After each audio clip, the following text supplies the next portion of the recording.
You and I are no strangers to the therapeutic cliche that all of our mental and physical health challenges stem from our childhood. It's a very common understanding within the self-healing space that initially we go back to the early memories, the early experiences, and we progressively release them through trauma work, introspection, parts work, shadow work, all of the modalities which appear to us. We move from a place of unknowing or denial, or a place of repression, to a place of acknowledging the wounds that we suffered, and then going further to come out of a victim mentality, to recognize pain, to acknowledge the scar tissue, and yet still be autonomous beings in our adult lives who can live joyfully. But rarely do we go back far enough. In this episode of Inner Work Essentials, we're going to be looking at the field of embryology, which, to summarize a complex field of science and research in a few sentences, basically looks at the impact of the fetal environment, that first 9-month period, slightly before and slightly after, upon the nervous system and the lived experience of you and I when we're in our mother's womb. We often forget that we weren't built in a fortress, we were built in a person. We spent 9 months rapidly developing every element of our being based on the body and the nervous system and the memories and experience of our mother. And we ignore this fact entirely. It's quite a shocking field to get into. I've got 4 books to recommend to you. Today we're focusing primarily on Windows to the Womb by David Chamberlain, which is today's Inner Work Essential. But I actually started this series with Welcoming Consciousness, again, that god-awful cover, which doesn't do any justice to the fact that this is high-level transpersonal psychology, as well as the classic Otto Rank, The Trauma of Birth, and then a nice academic, clinical book, Prenatal Development and Parents' Lived Experiences. I'm not going to go too much into this one. I'm not going to go into this one at all, but if you are curious, you can read all 3. For the sake of your time and attention, we focus on the highest quality resource available.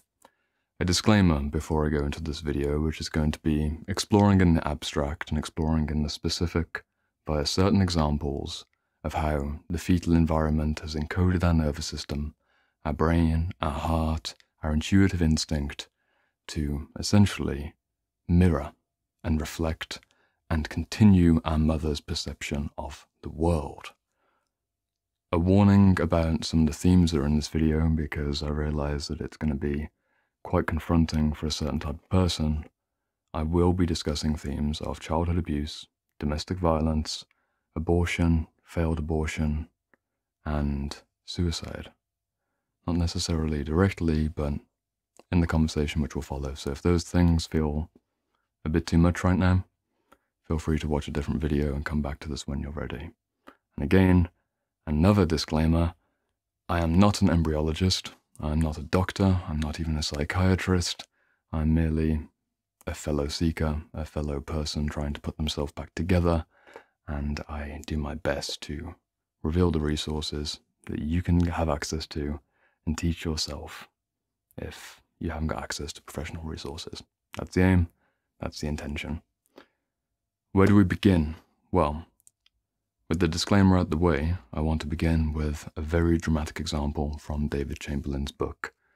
This is a man who has spent 3 decades researching in the field. Of course, I can't summarize everything, but hopefully this example will crack open your perception. It's quite shocking, and it's something that we don't consider, especially when our typical childhood healing kind of period stops around age 4, at least in our memory. If we go to a therapist session, we stop around age 4 because we can't remember any earlier, at least most of us can't. But it does have an impact.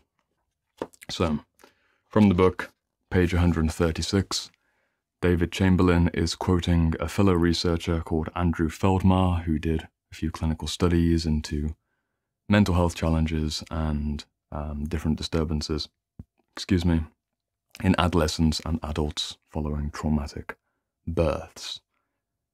Again, just keep an open mind for this. I'm not saying it's the truth.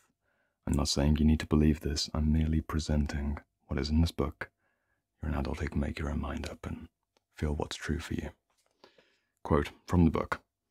Andrew Feldmar writes, I discovered that an unsuccessful attempt at abortion can be remembered unconsciously by the child and much later commemorated by repeated and unsuccessful suicide attempts. Even the style of the suicide echoes the style of the abortion, brackets. If the mother used mechanical means, so did the child. If the mother used a chemical, the child tried to overdose. The time between the two events may be 30 years or more. Neither mother nor child makes the connection. Until asked, mother may never have confessed to anyone her early assassination attempt, least of all to her child. Once the connection is made, the child is relieved of compulsively having to act out the memory. What seemed like insanity turns out to be a haunting memory. Gonna pause on that one for a sec because some people will feel that. Suicide is the most extreme example of mental instability and the self-hating or environmentally destructive urge as it becomes an internalized self-perception, as it becomes a reality which we can't escape from. We seek a release in whatever way we can. I don't support this in the slightest, and yet at the same time I've been there myself. I spent about 12 years at varying intensities of suicidal energy. I don't know what happened in terms of my own birth, but I did know, not to make it all about me, but to give you an example to relate to, that I was somewhat unwanted. My mother, to the best of my understanding, didn't feel ready. Even though she was 30 years old, she was scared. She wasn't an embodied feminine being with connection to all of the various parts of herself. She could never produce breast milk, and the birth itself was 22 or 23 hours of unsuccessful labor, followed by an emergency cesarean because my head got stuck on my big ears. Now they're not so big because I've grown into them, but my head was stuck. I went into distress and I started to suffocate in the womb. I still got out. I was a big baby and I grew, but as you can probably tell from the kind of videos that you've seen on this channel, I didn't bond with my mother the way that would have been ideal. I never made that connection. If I were to focus on just the early lived experience from my memory, maybe age 4 onwards, my earliest memories are around age 3, at least in the concrete this definitely happened sense, I would never access the importance of what was happening in those initial years of my life. I never really would realize that suicidal impulse, perhaps, I'm not saying this is my story that I adhere to, or it's the fixed belief that I try to share with you and encourage you to believe if you've been in these places. All I ask you to do is consider the possibility that any form of self-hating in the form of a suicidal impulse, a desire to self-harm, a desire to develop an eating disorder, which then becomes, of course, it's not a desire, it's a compulsive defense mechanism, but you get what I'm saying, even if I'm not too accurate in my language. Any self-hating impulse may have roots in a deeper experience. My story is one example, but even in the less dramatic instance of this failed fetal bonding or swimming in the bad womb, of course, there's the obvious effect of caffeine, in a very mundane sense, sugar, bad diet, alcohol, drugs, and something which we often overlook, the impact of a domestic violence situation, or maybe just that chronic low-level discomfort that so many of us who are adults now probably went through when we were in utero. That lack of conscious communication between partners. Maybe there was a divorce later, maybe there was a divorce that was going through, maybe there was an in-and-out partner situation, maybe there was physical assault. You're not built inside of a fortress.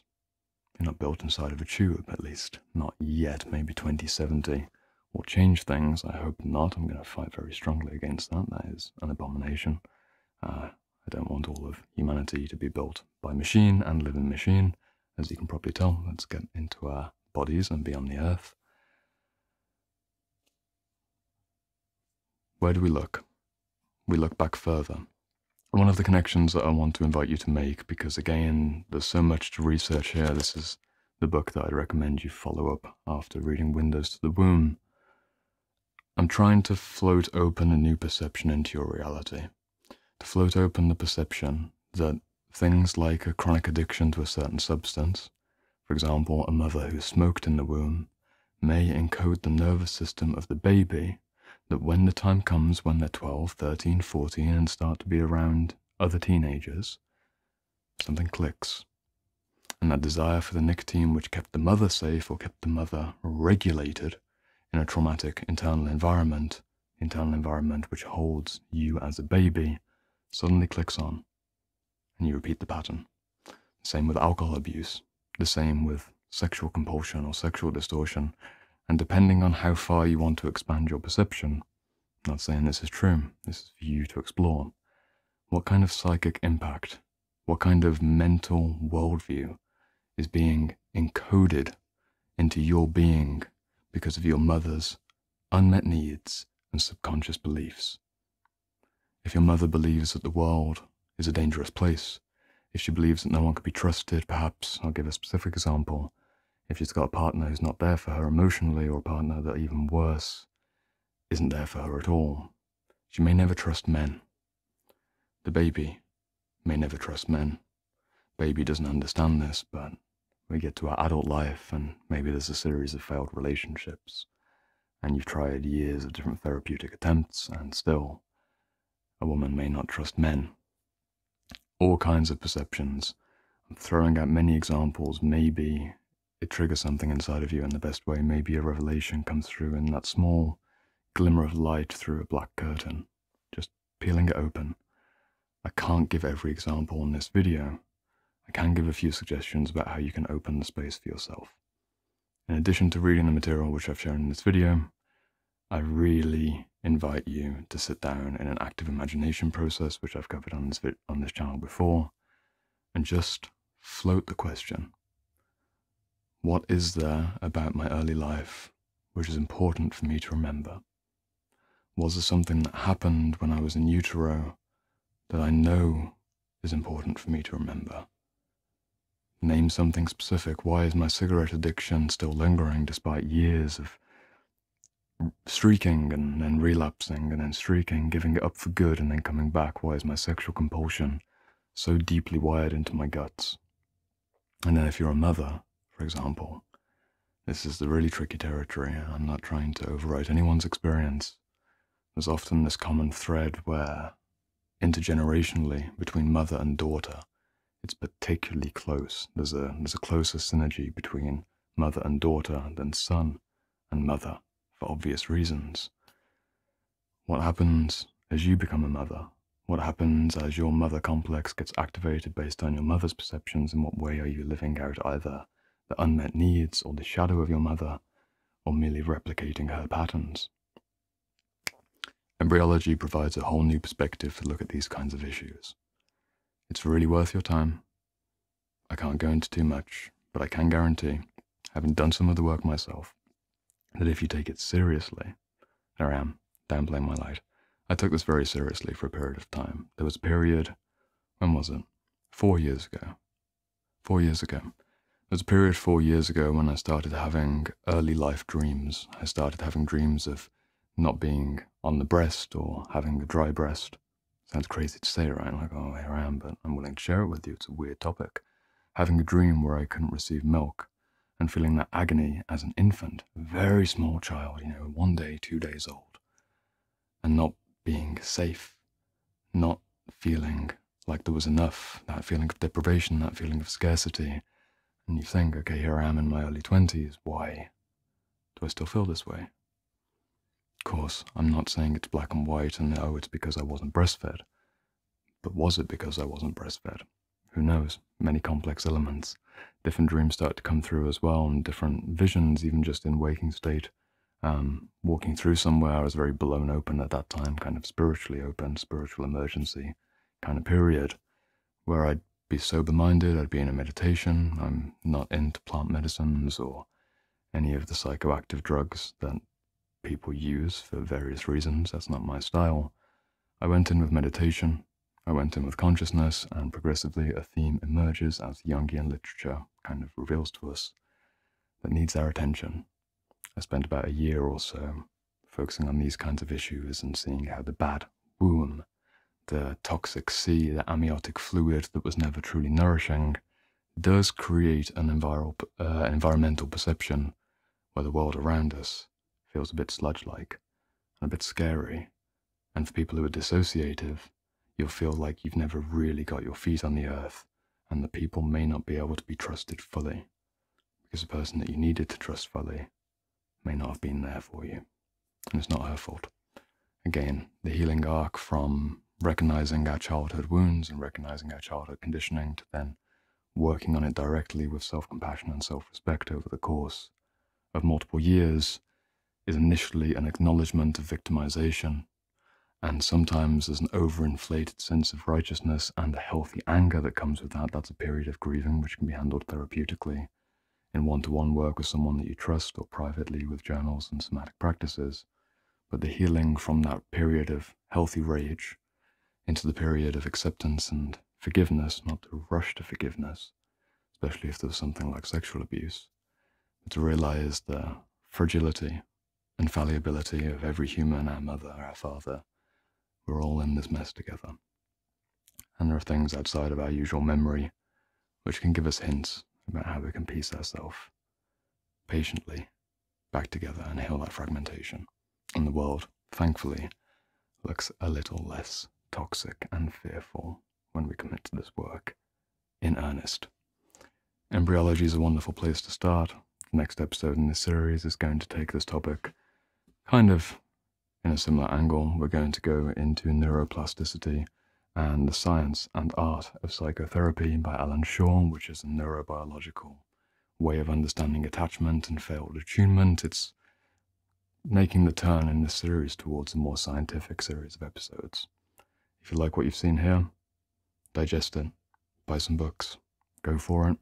In the meantime, next episode on neuroplasticity and how to rewire the traumatic mind and body. It's over here, and I'll see you over there.